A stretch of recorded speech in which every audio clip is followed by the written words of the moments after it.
My name is Alexis Blake, and my presentation is on big organizations' effects on globalization, and more specifically, how large organizations push for globalization have played a role in shaping politics and the economy today.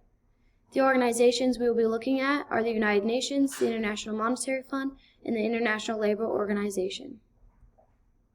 To start off, I'm going to explain globalization as how things get across borders, such as people and goods. Globalization can be used to look at how well the world is connected within itself. Starting off with the United Nations, it was created on October 24, 1945, and President Roosevelt felt that this could prevent future wars. The purpose of the UN is to increase political and economic partnership between member countries. It currently houses 193 members. In the 1960s began the UN Development Decade. During this, there was a goal for each developing country to increase growth rate by 5% by 1970. To reach this, they came up with policies that supported trade, making economic growth the center of the time and encouraging globalization. The UN strongly affects the economy. In 2020, the UN provided American companies with $1.93 billion in procurement contracts. Examples of companies in the United States that employ many through the U.S.-UN partnership are Nidec Medical Products Incorporation, located in Alabama with a contract value of $353,000, along with Trigon Technologies Incorporation, located in New Jersey with a value contract of $97 million, and many others. The UN increases the economy by creating many jobs at high value. The UN affects politics today by promoting governance.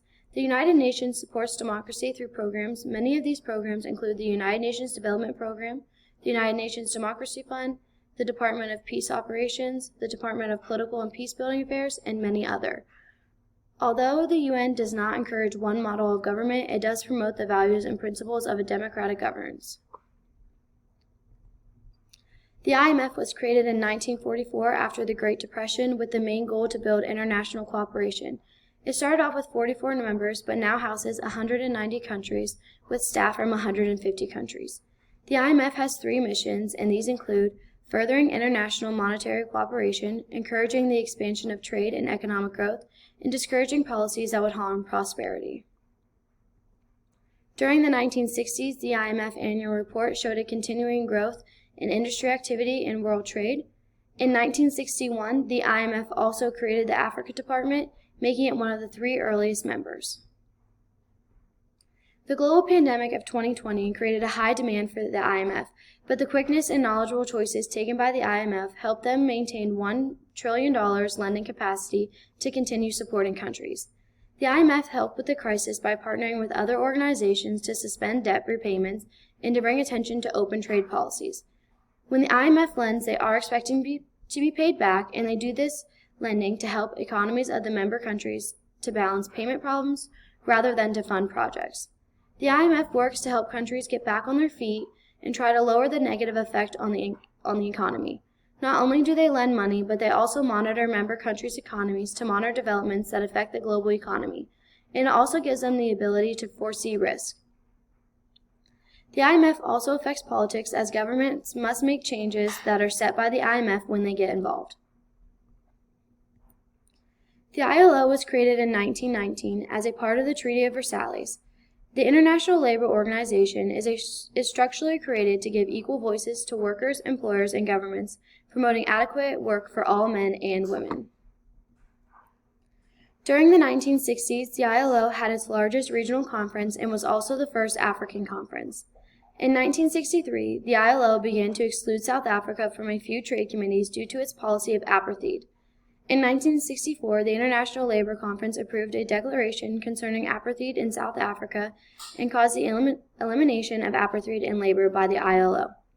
South Africa then decided to leave the ILO on March 11, 1964, and then rejoin on May 26, 1994, 3 years after the repeal of the apartheid laws. In 1964, the ILO was awarded the Nobel Peace Prize. However, there is controversy on whether the ILO helps economic development, but many studies suggest that it does. ILO standards advance productivity and economic performance. Think of it like this. If a worker is more satisfied at work, then they will be more productive. If they are more productive, then they get things done faster. If they get things done faster, there will be less of a cost because time is money. and if there is less of a production cost, then it could lower the cost of the product. Along with economic impact, the ILO does have political impact as well, as the government is involved in passing regulations. In conclusion, all three of these organizations help attribute to the idea of globalization and have shaped the economy and politics. They are great for the economy as they allow for a healthier society, help in times of struggle, and provide safer working conditions. They also affect politics as the government is very much involved. These allow for member companies to come together and share resources, therefore increasing globalizations. The following slides contain my references. Thank you for your time.